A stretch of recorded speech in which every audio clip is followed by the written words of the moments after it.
Magandang araw sa inyong lahat. Narito ang pinakabagong ulat sa lagay ng panahon ngayong December 28, 2024. Pag-usapan natin ang mga lugar na apektado ng iba't ibang weather systems na nagdudulot ng pag-ulan, pati na rin ang posibilidad ng pagbuo ng isang low-pressure area sa timog kanlurang bahagi ng bansa. Para sa mga regular updates sa lagay ng panahon, huwag kalimutang mag-subscribe dito sa channel. Sa ngayon, 3 weather systems ang nakaapekto sa bansa. Una, ang shear line na nagdadala ng pag-ulan sa silangang bahagi ng Hilagang Luzon. Pangalawa, ang northeast monsoon o amihan na nagdudulot ng malamig na panahon sa northern Luzon. At pangatlo, ang Intertropical Convergence Zone, ITCZ, na may epekto sa Palawan, Visayas at Mindanao. Ang mga rehiyon tulad ng Visayas, Caraga, Davao Region, Zamboanga Peninsula, Bicol Region at Mimaropa ay makakaranas ng maulap na kalangitan na may mga pag-ulan dulot ng ITCZ. Mag-ingat sa mga posibleng pagbaha o landslide lalo na sa mabababang lugar o gilid ng bundok. Sa mainland Cagayan, Apayao, Isabela, Aurora at Quezon, asahan ang maulap na kalangitan na may mga pag-ulan dulot ng shear line. Ang ganitong kondisyon ay maaaring magdulot ng pagbaha o pagguho ng lupa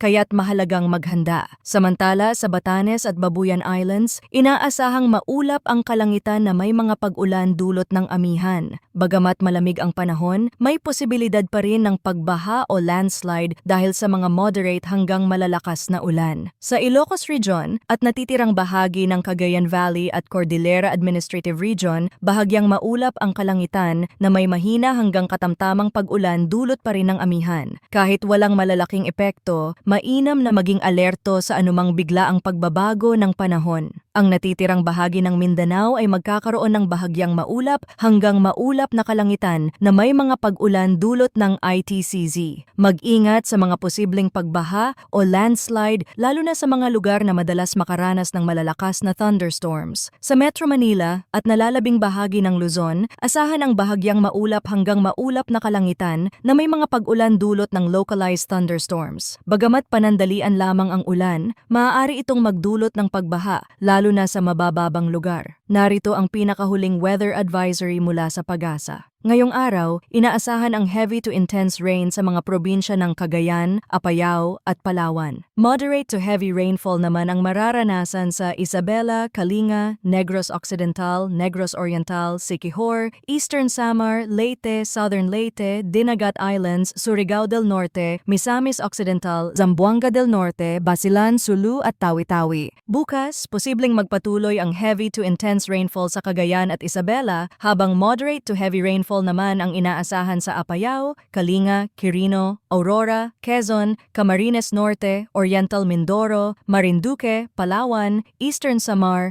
Leyte, Southern Leyte, Dinagat Islands, Surigao del Norte at Zamboanga del Norte. Sa Lunes, December 30, moderate to heavy rainfall ang maaaring maranasan sa Cagayan, Isabela, Aurora, Quezon, Camarines Norte at Palawan. Ang mga pag-ulan na ito ay posibleng magdulot ng pagbaha o pagguho ng lupa kaya't maghanda ang mga nasa apektadong lugar. Punta naman tayo sa Tropical Cyclone Threat Potential. Ayon sa ulat ng Pag-asa, ngayong linggo hanggang January 2, may posibilidad na mabuo ang isang low-pressure area sa timog kanlurang bahagi ng Philippine Area of Responsibility. Gayunpaman, mababa ang tsansa na ito ay maging ganap na bagyo. Sa susunod na linggo, mula January 3 hanggang January 9, posibleng may isa pang low-pressure area ang mabuo sa parehong lokasyon. Ngunit mababa rin ang posibilidad na ito ay mag-develop bilang bagyo. Ayon sa mga alternatibong weather models, kung sakaling mabuo ito bilang bagyo, inaasahang ang direksyon nito ay pakanluran. Kaya't patuloy na tumutok dito sa channel para sa mga pinakabagong update sa lagay ng panahon. Maraming salamat sa inyong panonood at manatiling ligtas.